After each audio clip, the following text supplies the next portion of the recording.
5, 4, 3, 2, 1. Hello, everyone. Welcome to the CTS podcast. My name is Jace. That's Henry. And we're going to get right into some big news because the podcast is hopefully back on track until Henry says next week that he can't do it. So, Henry, how's it going? Pretty good. We've got some interesting politics to discuss. Yeah, so first off, we'll get into the Biden stuff later, but did you hear about what's going on in Missouri? Or is it Mississippi? It's Missouri. The plane thing? No. Is this something entirely different? I haven't heard about that. So that's not politics, and I don't think we should be talking about what I'm thinking of. Oh, okay. Interesting. But it's just like a news story that I saw this morning. It might have been actually a couple days ago. No, so I think it's Missouri's capital is like out of water.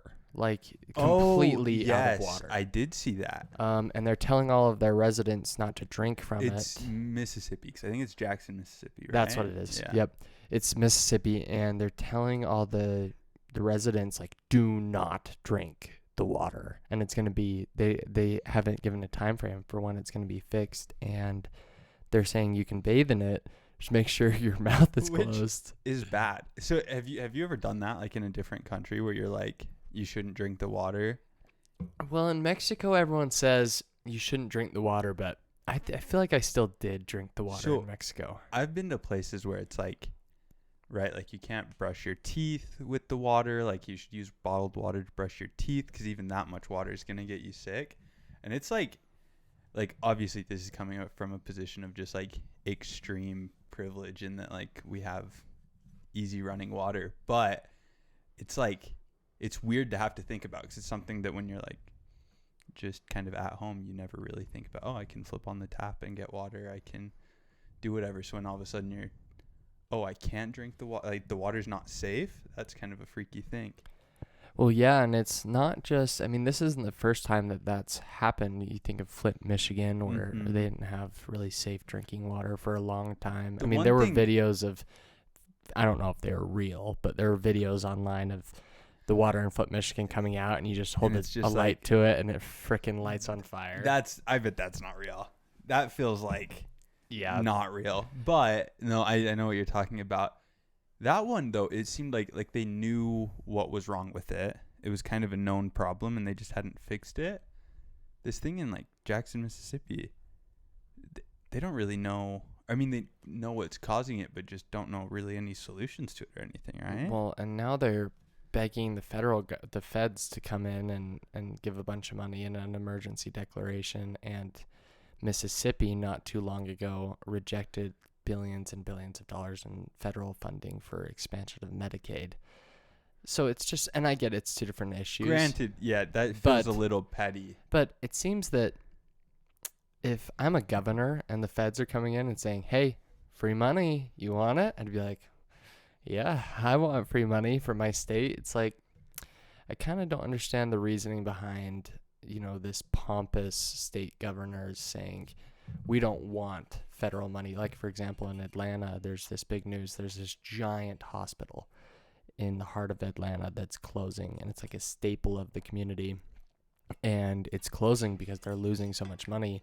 And the feds recently said, the feds recently offered them a bunch of money, and they said no. So it's stuff like that where it's like, I just don't quite understand. Do you think there's stipulations, right, to that money? It's not just, hey, take this money. Oh, for no sure. Strings attached. There's 100% stipulations. But, for example, you got to think of what's interesting is, so are you aware of what had to be done in order to raise the minimum drinking age to 21? Wasn't it like the federal government just said, we won't give you any money if you don't raise any money for roads, like freeways and interstates. And so all of these states went along with it, and that's the reason that they were able to get stuff like that. And I don't agree with stuff like that. I actually don't think that should be legal for the government to say, basically you just strong arm. Yeah, it seems really odd. Right, because you'd think if states were allowed to, the way the system's set up, like states can't really operate independent of the federal government. Right. Like that's not it's not possible the way laws are set up. So for them to go, okay, well, we have created this system where you kind of depend on the federal government, and now we're going to pick something you have to adopt. Yeah. Seems kind of not in the spirit of United States. Right. And what's funny is, for how much crap California gets, economically, they're doing a lot better than, they might be doing better than any state in the union with their budget surpluses and all of this stuff that they're doing. But, you know, typically when Republicans think of California, they just think, oh, homelessness and super high house prices. But lately, Texas has been getting a lot of criticism because, if you don't know this, California has really, really low property taxes compared to states like Texas, Florida, New York.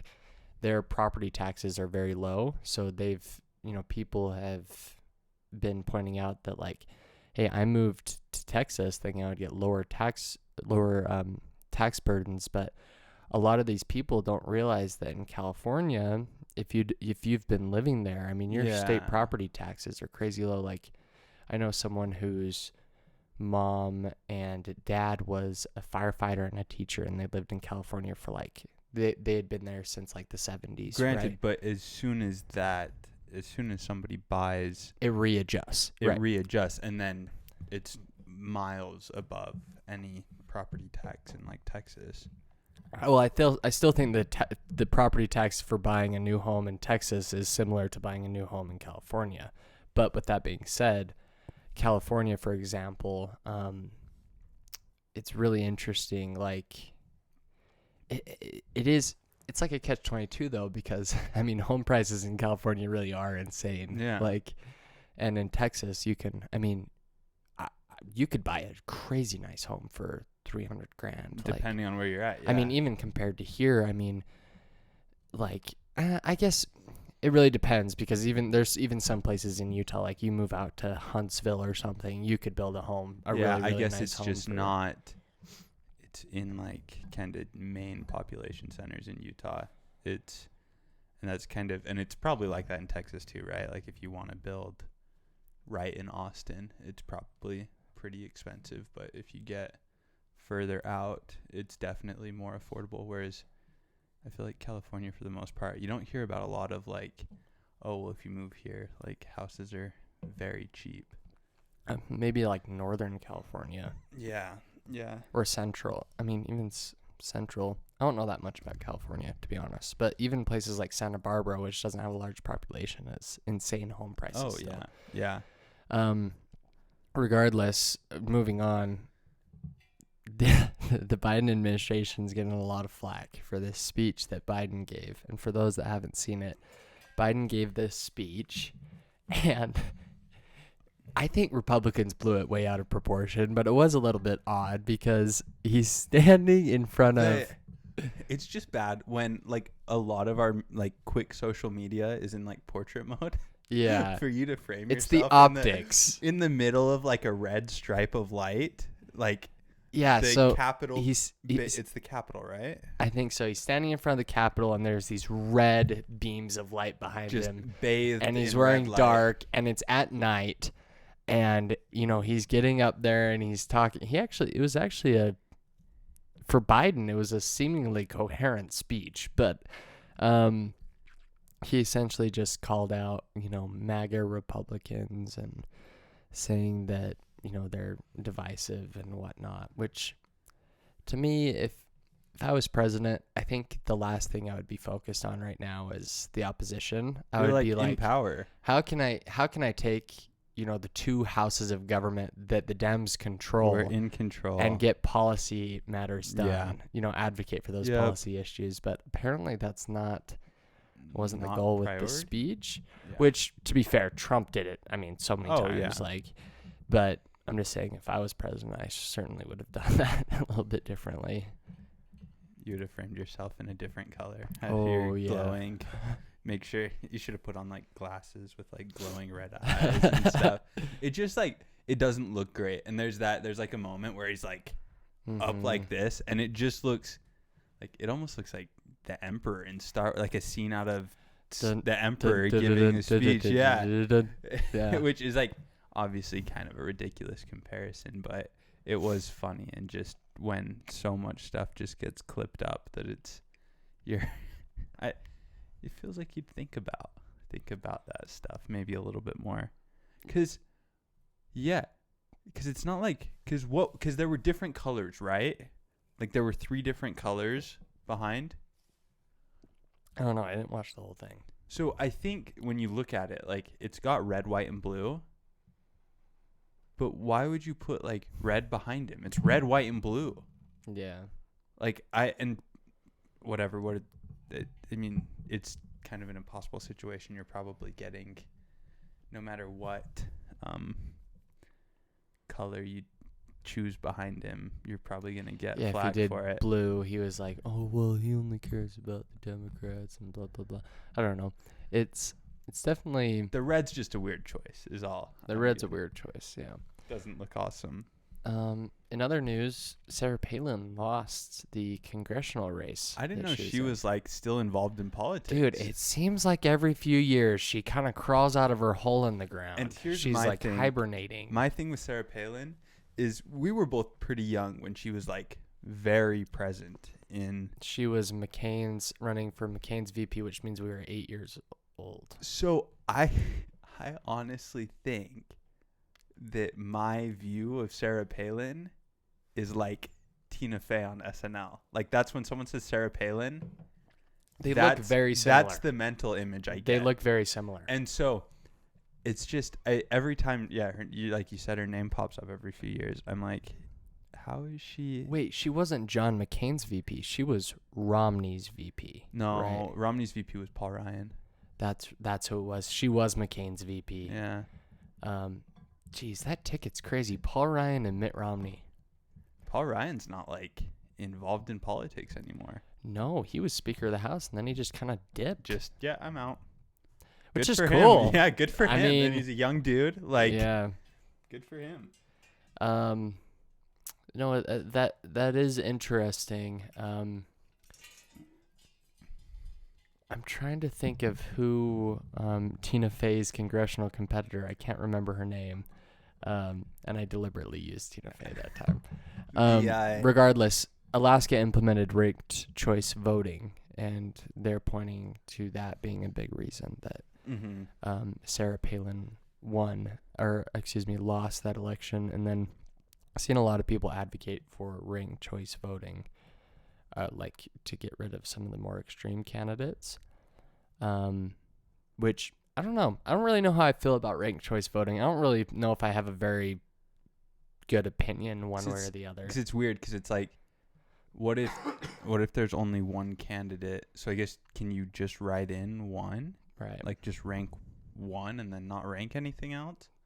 Then how does that get counted? So I don't know, on principle, I kind of like it. Like, it does probably eliminate the more extreme candidates where you go, well, this person is first on a bunch of people's list, but dead last. So you run into a little more kind of compromise of this is how I'm going to rank things. But also, I guess that only really works in a primary, right?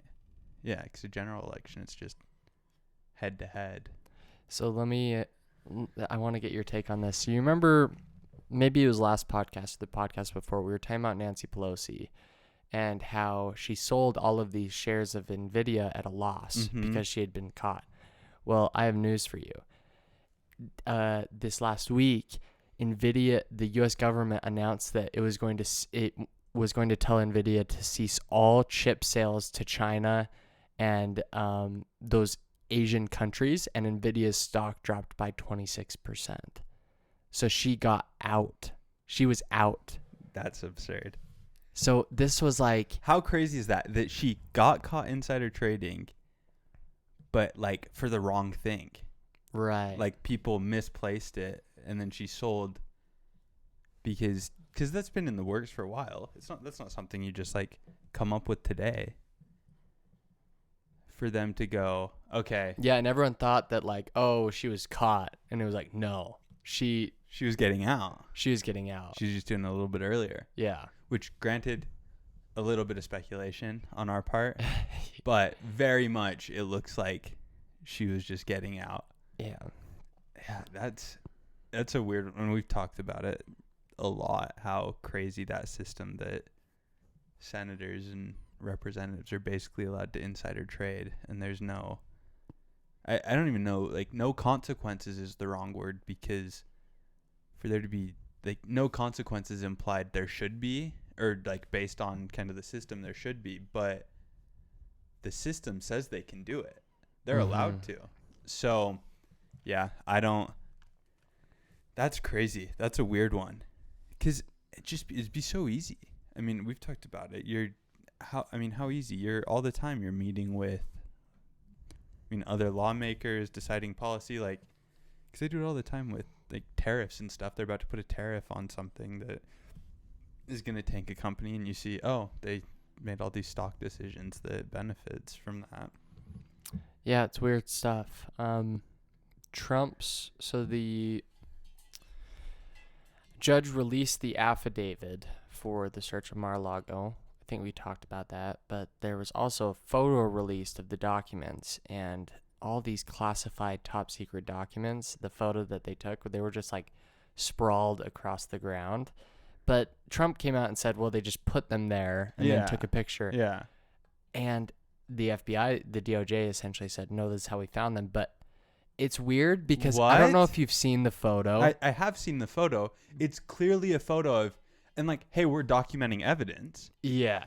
Why, like, in the middle of his, like, living room? Yeah. It was like not only that, but they, like, put the documents, like, one on top of the other so that you could see, like, top secret. All the top secret classified was like, framed? Is framed there. It's like, I don't think that Trump would have just, like, had them left there. It's also, and this could just be, like, we don't deal with top secret documents, but it is weird that they're, like, manila folders stamped classified, that it's like, that's like movie stuff. Yeah. Like, that's not real. That's not how we deal with top secret documents.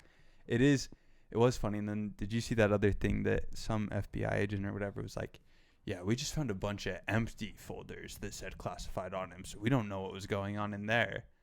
It's like, what? Well, he's gotten them back now, but they also seized his three of his passports. Two of them were expired, but they seized his passports in the search, in the itemized list of everything that they took. It's really, and see, it's weird because the DOJ and the FBI are, like, getting a lot of pushback, it seems, even from more moderates that are like, it feels like something you'd want, hey, this is, like, locked tight. There's no way to kind of, I don't know, what I'm trying to say. Like, we're certain there's wrongdoing here, and we're certain it's serious enough that we have to make a giant scene. Not only that, but if you're going to raid his house, you need to indict him. If they do not indict now, I think that it makes them look even worse.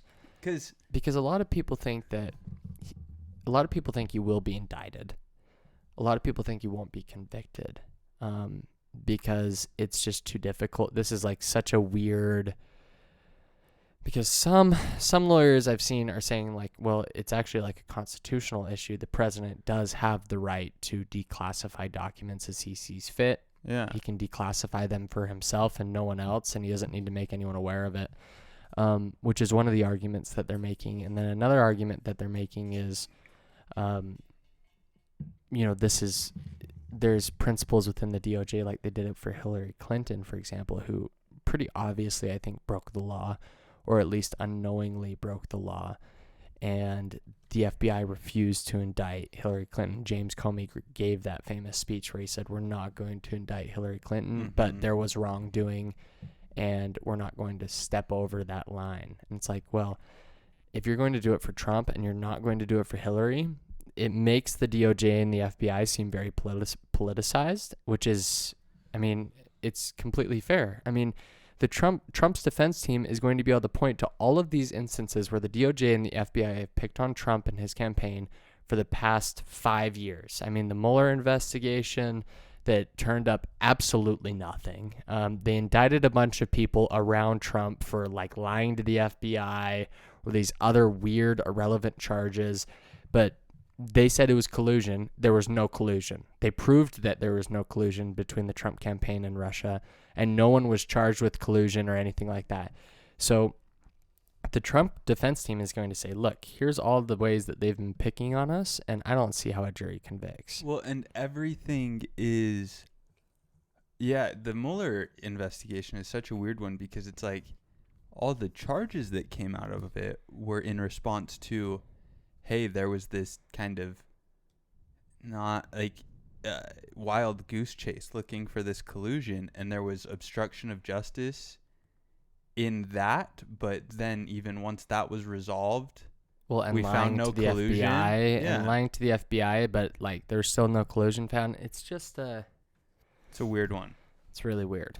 I don't quite understand it, but It is crazy that the FBI is like, yeah, we've just found those documents like that.